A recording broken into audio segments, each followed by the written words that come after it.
My name's Caleb. I'm 22, and I grew up in what I like to call the golden child household. My parents adored my younger brother, Mason, like he was some kind of royalty, while I was more or less treated like the family handyman. We weren't poor. My dad's an accountant, my mom works in real estate, but you'd never know it by how differently they treated us. Mason always got the best of everything. New clothes every season, the latest gaming consoles, even private sports lessons. Meanwhile, I got whatever was left over, or worse, got told to make do. I always thought that if I just worked hard, kept my head down, and didn't cause trouble, they'd eventually see me as an equal. Spoiler, they didn't. Every family dinner turned into some lecture about how I wasn't pulling my weight, or how Mason had so much potential compared to me. I tried to brush it off, telling myself that once I turned 18, I'd carve my own path. And for a while, I really did. I got a part-time job while going to college, paid for my own phone, and even bought a beat-up used car with my own savings. I thought I was finally earning their respect. Then came Mason's 18th birthday, the day that ripped away whatever hope I had that things would ever change. My parents threw him a massive backyard party, the kind they never bothered to throw for me. There was a rented tent, balloons, even a cake from that expensive bakery downtown. I came home from work halfway through, sweaty and exhausted from a double shift, but I put on a smile and joined in. Everyone was gathered around when Dad pulled Mason aside with a huge grin. "Close your eyes," he said, dangling something shiny. When Mason opened his eyes, he was holding a set of car keys. My parents had bought him a brand new car, a shiny, red sedan sitting in the driveway with a bow on top. Everyone cheered. Mason looked like he'd just won the lottery, and Dad clapped him on the back saying, "You've earned this." I tried to stay calm, telling myself maybe they had something for me too, some little sign that they were proud of me. When it was my turn to get a gift, Mom handed me a box. I opened it and felt my stomach drop. It was filled with cleaning supplies, sponges, a broom, a bottle of multipurpose cleaner. Mom smirked and said, "Now you can start pulling your weight around here." Mason laughed so hard he nearly dropped his new car keys. The guests chuckled awkwardly, and someone even said, "That's practical, I guess." My face was burning, but I forced a small smile. "Thanks," I said quietly, though inside I felt something snap. That night, I lay awake in my room, staring at the ceiling while Mason revved his new car outside just to show off. I kept replaying the moment over and over in my head.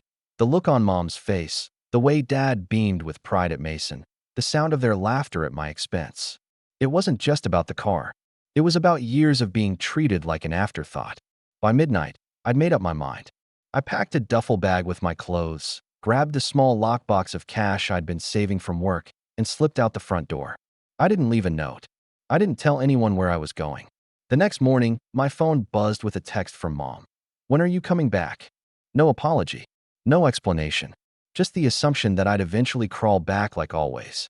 I stared at the screen for a long time before putting my phone on silent. For the first time in my life, I felt a strange sense of calm. But I also knew this was just the beginning. I didn't go far at first, just crashed on a friend's couch for a few nights while I figured out my next move. My friend Alex was the kind of guy who could make even the worst situations feel manageable. When I showed up at his door with my duffel bag, he didn't ask questions. He just handed me a blanket and said, "Guest room's yours. We'll talk in the morning." For a few days, I felt like I could breathe again. I picked up extra shifts at work, started saving even more aggressively, and stayed busy enough not to think about home. But my parents weren't about to let me have peace for long. On the fourth day, I woke up to a flood of texts from Mom. "Where are you? You can't just leave like that. We have chores that need doing. Mason's been swamped with schoolwork, and you're putting all the burden on us. Your brother needs the car for practice, but now he has to clean the garage himself? Unbelievable." I almost laughed. They were really upset because Mason had to clean the garage once, the same garage I'd been expected to clean every month since I was 13. When I didn't respond, the texts kept coming, turning from guilt trips to passive-aggressive jabs. "I guess you don't care about this family. Running away solves nothing. You're acting like a child." Dad finally called me that night. His tone was calm at first, like he was trying to be reasonable. "Caleb, you've made your point. You were upset. We get it. Now come home. Mason's birthday week isn't the time for drama." I took a slow breath, staring at the wall. "This isn't about drama, Dad. It's about how you treat me. You bought Mason a car and gave me cleaning supplies. You humiliated me in front of everyone. There was a pause, then Dad sighed. You're overreacting. We just thought it would be funny. And besides, Mason has worked really hard. I've worked hard too. I snapped before I could stop myself. I've been paying my own bills since I was 17, working double shifts just to stay afloat. But you only ever praise him. You don't see me. Dad's voice went cold. If you want to be treated like an adult, then act like one. Adults don't run away when they don't get what they want. The conversation ended with me hanging up. My hands were shaking, but for once, I didn't feel guilty. A few days later, I got a picture from Mason. He was standing next to his new car, flashing a thumbs up, with the caption, "You should have stayed. Just washed it. Looks amazing." It felt like a slap in the face. 2 weeks passed, and the silence from me must have gotten to them, because Mom finally showed up at my work. I was wiping down tables when she walked in, arms crossed, that tight-lipped smile on her face. "Caleb," she said, loud enough for my coworkers to hear. "This has gone on long enough. You're embarrassing us. People are asking why you aren't home." I put the rag down slowly. "I'm not coming home." Her smile dropped. "Excuse me. I'm done being the family doormat," I said, my voice steady even though my chest was pounding. "I'm not going back just so you can keep treating me like a second-class citizen." Her nostrils flared. "We've given you everything, Caleb. A roof over your head, food, clothes." I actually laughed at that. "You gave Mason everything. You gave me the bare minimum and expected me to be grateful for it. I'm done." She didn't yell, but her voice turned icy. "Fine, but don't come crawling back when you realize the world is a lot harsher without us." Then she turned and walked out, leaving me standing there with every eye in the restaurant on me. That night, Alex and I sat on the balcony drinking cheap soda while I tried to make sense of everything. "You know," Alex said, "maybe this is what you needed. A clean break. Build your own life." I nodded slowly, but deep down, something sharper was forming. I wasn't just going to build my own life. I was going to make it so good, so undeniably successful, that they'd regret ever laughing at me with that box of cleaning supplies. And soon, they'd get their first taste of just how serious I was. 2 weeks later, just when I thought the storm was finally dying down, I got blindsided. It was a Friday afternoon, and I had just clocked out of work, exhausted but feeling good because I had managed to pick up enough shifts to cover rent for the next month. I grabbed my phone and saw a string of new notifications, texts, missed calls, and one voicemail from my bank. My stomach dropped. When I called back, the woman on the line sounded apologetic but firm. "Hi, Caleb. We just wanted to confirm you authorized the $1,200 withdrawal from your savings account this morning." I felt my throat tighten. "What withdrawal? I didn't authorize anything." After a pause, she said, "It was done in person. The person had your account number and matching ID." Matching ID. I knew instantly who it was. I drove straight to the bank, my hands gripping the wheels so hard they hurt. The teller confirmed it. Someone had come in with my old spare debit card, the one I kept in my desk drawer, and used a photocopy of my license to access my savings. The security footage showed Mason. I sat there, staring at the grainy, still image of my brother smiling at the teller like it was just another errand. "What did he say it was for?" I asked. The teller hesitated. "He said you told him to take it out for a family emergency." My chest burned. A family emergency. I didn't go home that night. Not to Alex's, not anywhere.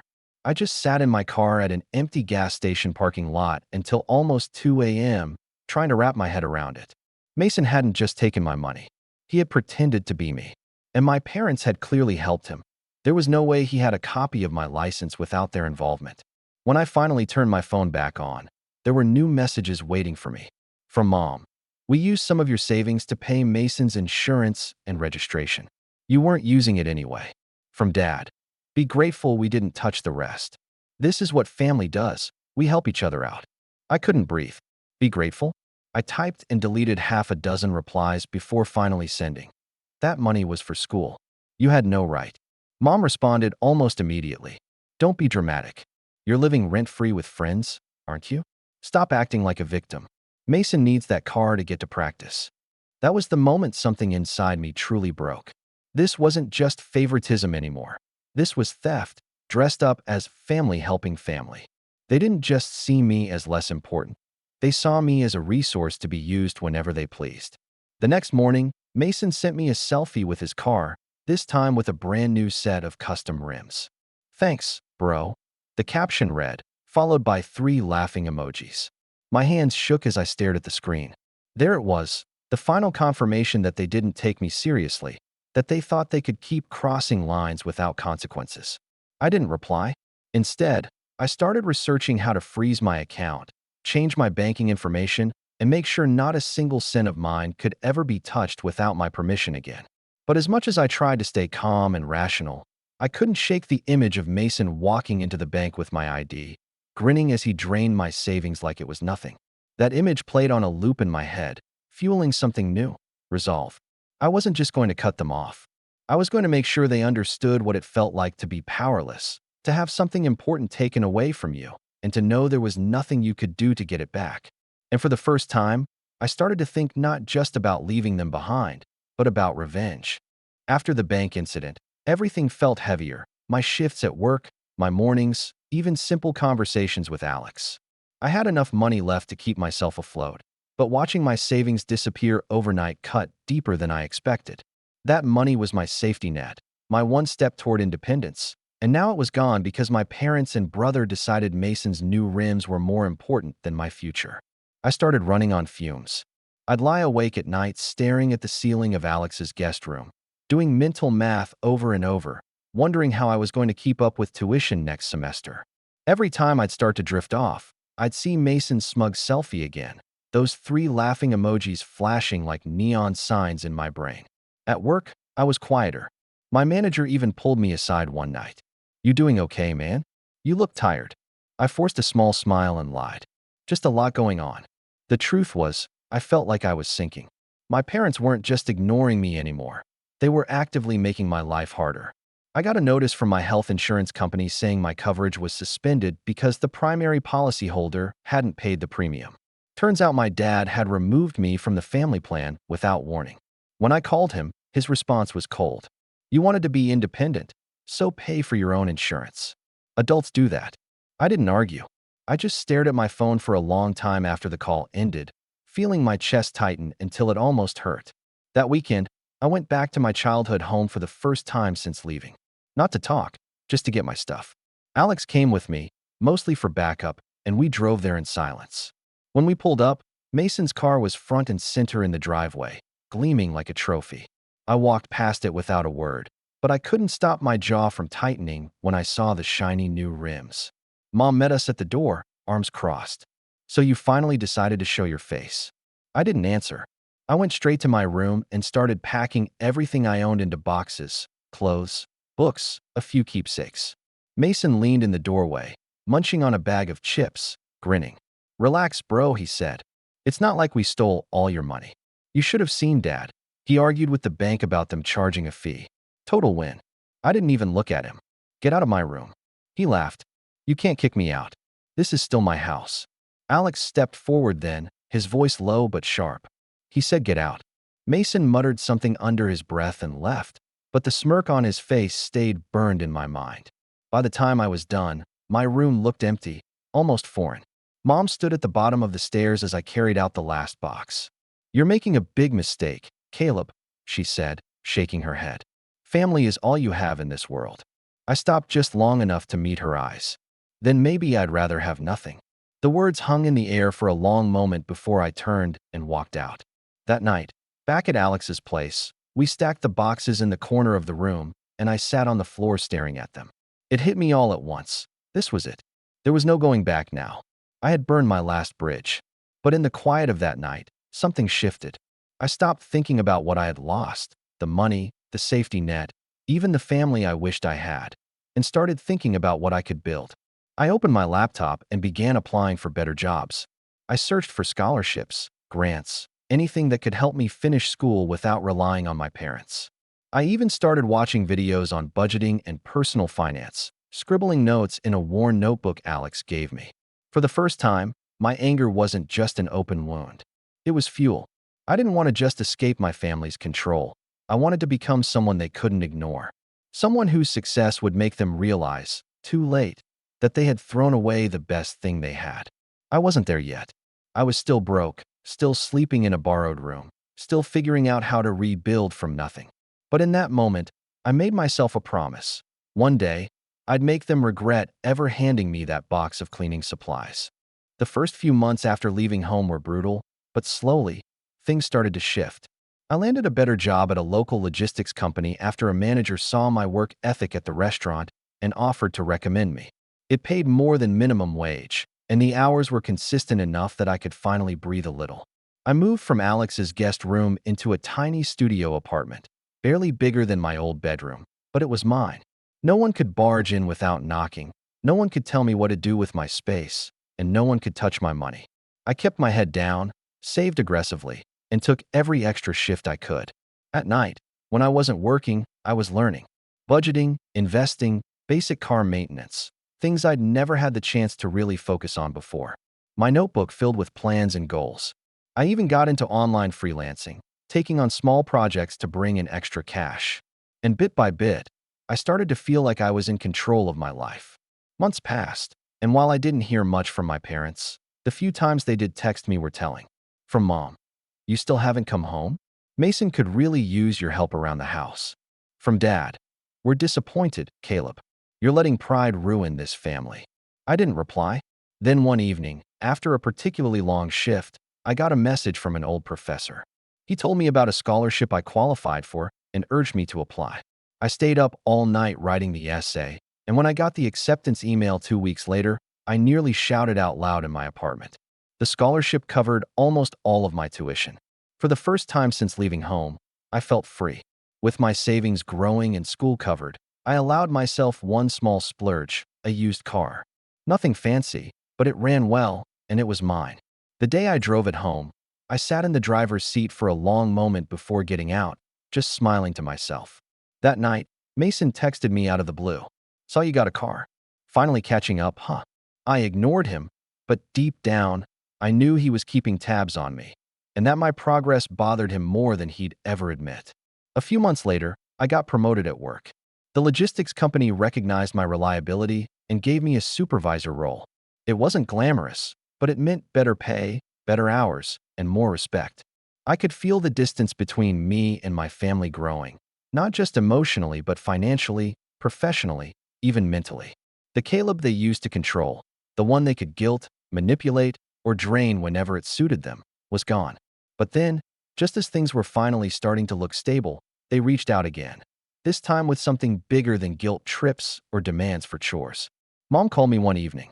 I almost didn't answer, but something in me wanted to know what she could possibly want after so long. "Caleb," she said, her voice sugary sweet, "we were thinking of having a family dinner next weekend. It's been too long. Mason would love to see you." I hesitated. "What's the catch?" "There's no catch," she insisted. "We just miss you."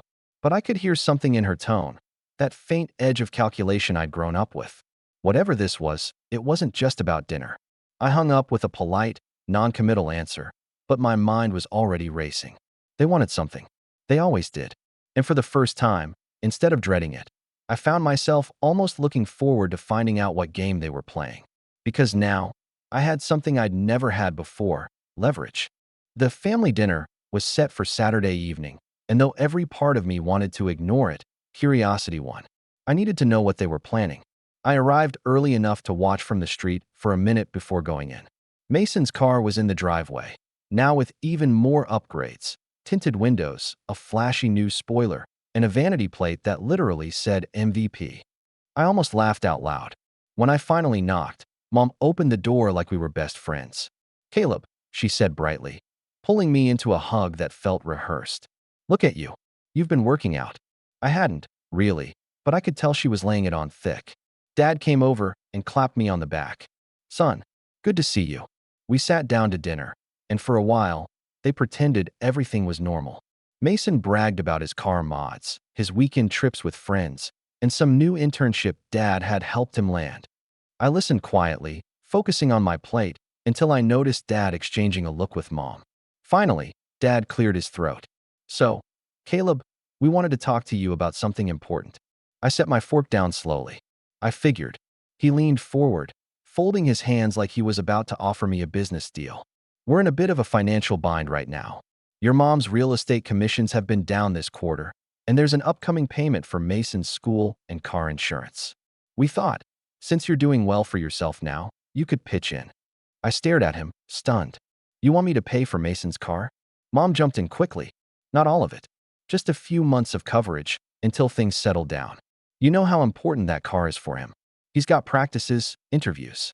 I laughed. I actually laughed at the table, and the sound made Mason glare at me. So let me get this straight, I said. You stole from me to pay for his insurance once. And now you're asking me to willingly do it again. Dad's face hardened. This isn't about the past. This is about helping the family.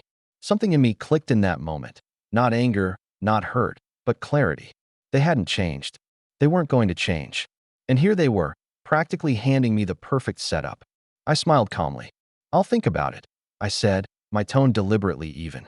Mom's face softened with relief. We knew you'd come around. But as I drove away that night, I wasn't thinking about helping them. I was thinking about every late night I'd worked, every lecture I'd sat through about how I wasn't doing enough, every time they'd chosen Mason over me. And I realized something important. I finally had the power to choose how this played out.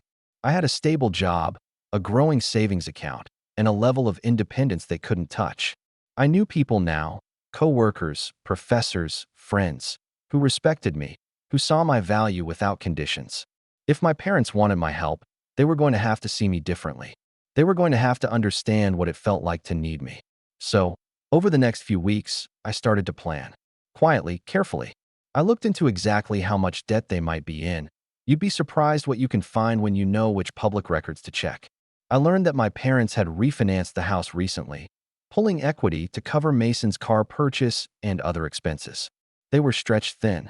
I also started working extra hours again, not because I needed to, but because I had a very specific goal now: to build a financial cushion big enough to ensure that whatever move I made next, I wouldn't have to hold back. And the more I learned, the clearer my plan became. I wasn't just going to say no to their request.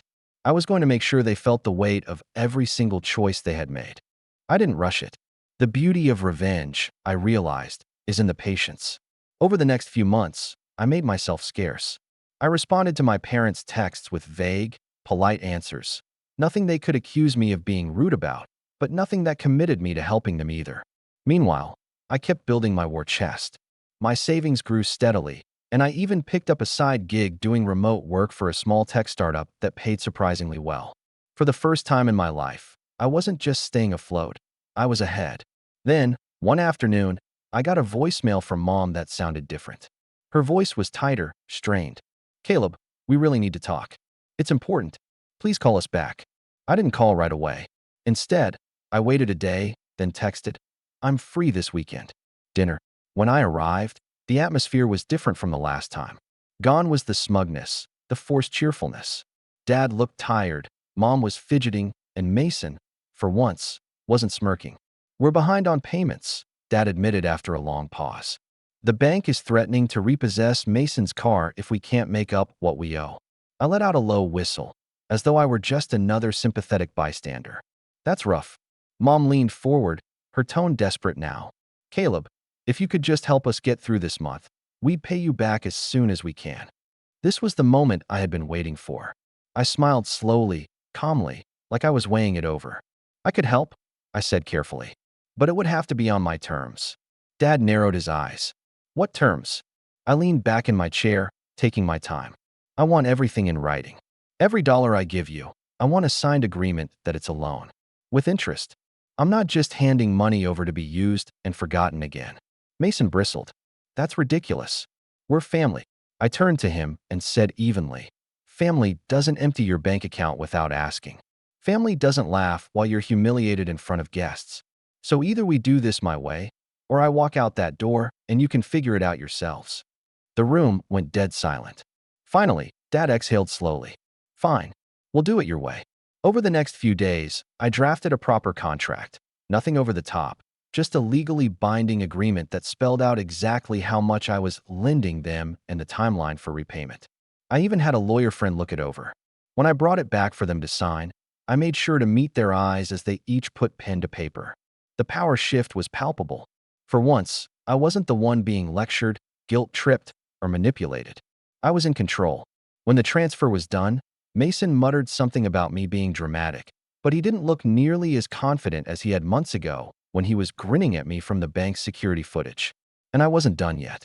Because as soon as I walked out of their house, I called a cousin who I knew was always looking for work and offered to connect him with an opening at my company. If he got hired, and I knew he would, he'd be making more than Mason within 6 months. Not because I needed to win, but because I wanted my parents to have a front row seat to what happens when you bet on the wrong horse. And the best part? I still hadn't cashed the check I was going to use to cover their payment.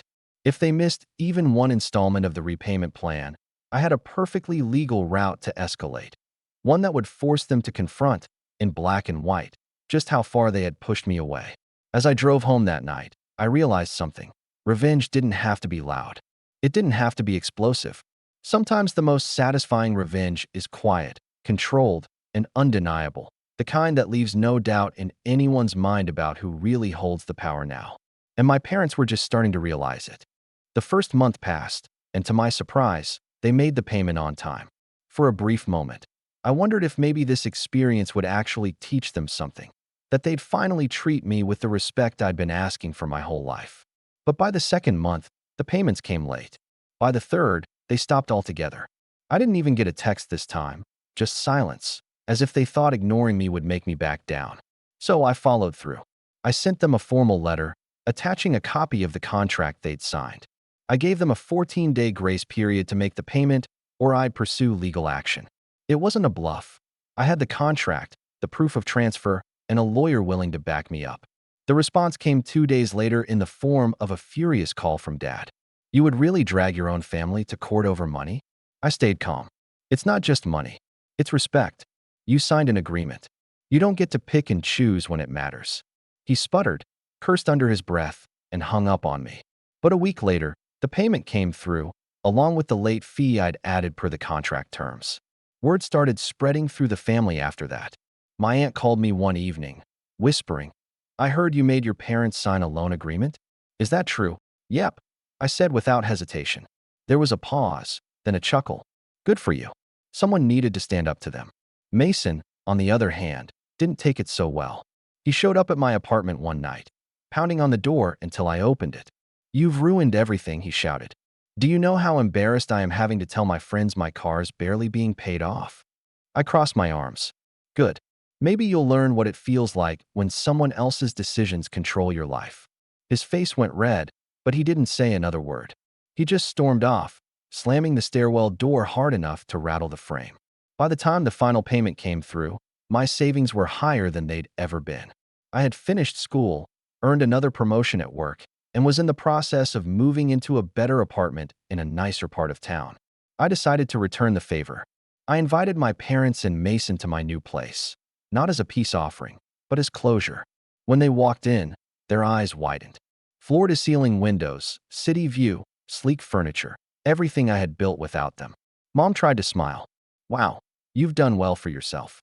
I met her gaze and nodded. "I have." Dad cleared his throat. "So, does this mean things can go back to normal?" I laughed quietly. "No, it means I don't need you anymore."